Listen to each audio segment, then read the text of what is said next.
Hi, Taurus sisters. My name is Amy Kay. I want to remind you about my book, 30-Day Sabbath Challenge, and to tell you why this is a good time of year, I think, to buy it for your friends and family. The links are in the description below. You can get it on my website or on Amazon. Shipping is about the same either way.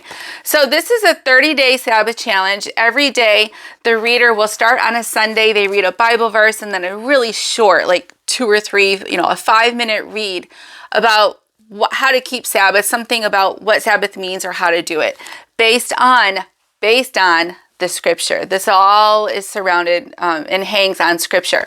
So this time of year, here's what I think. People are coming out of the busy holiday Christmas season. They're going into a season of, for them, the Gregorian New Year.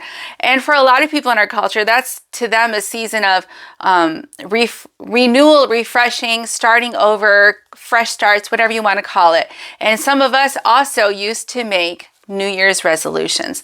So as they come out of this, I think worldly season of Christmas, I think people more than ever are burned out by it. I'm hearing lots and lots of stories of Christians. They're not Torah, they're not Sabbath keepers. They just are dissatisfied with Christmas.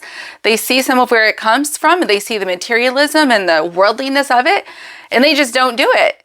So more and more, I think Christians are realizing that and becoming dissatisfied with Christmas. So as they come out of that, with that dissatisfaction deep in their soul, and they look to a season of New Year's resolutions. What should I change? What drastic thing should I do in my life to change?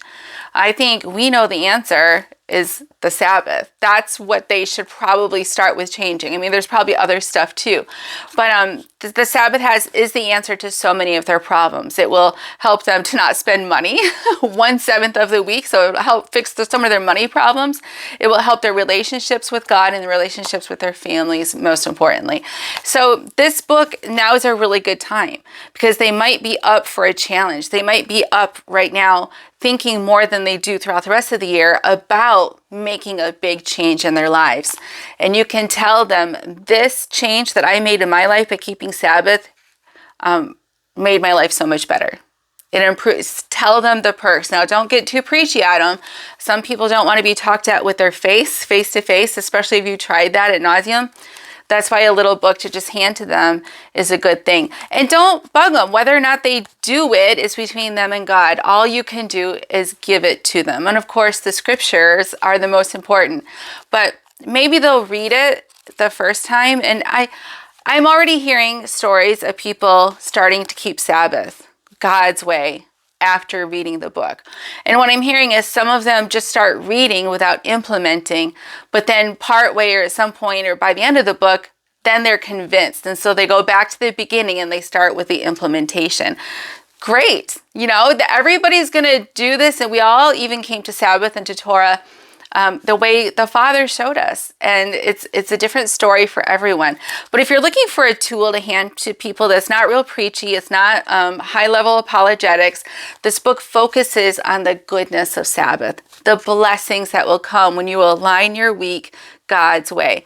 And I am pretty firm in that you have to do it God's way to get the blessings. You can't do it any old day of the week and part way and halfway. You have to do it God's way. But I take them through it gently, and I encourage them because there are some challenges when you first start to take Saturdays off work and things. There's challenges, so we go through and we talk about some of those challenges. Now, if you have friends who are already keeping Sabbath, this will also might help them learn some other ideas. Like I talk about, how do you keep Sabbath when you're sick or when you're in the hospital? But beyond that, don't forget, I have a whole magazine, sisters. So I still meet ladies who don't know I have a magazine. This comes out every 2 months, and most every issue has at least one article about the Sabbath from some point of view of these different lovely ladies who write these articles, different things to talk about the Sabbath. I mean, we do the Sabbath every single week. Every 7 days it comes again, and it's worth it to talk about it in every single issue, at least one article. Some magazines have more than one article about Shabbat, but this is the current issue, and it has an article from Raquel Hiller about how they make Sabbath a party on Friday nights and how she first saw it done that way at a friend's house. It's a really terrific, inspiring article that might give you some really practical ideas. So you can get this at TorahSisters.com. So that's it. Thank you. I just want to remind you of these things I have. So thank you. I will see you later. Bye.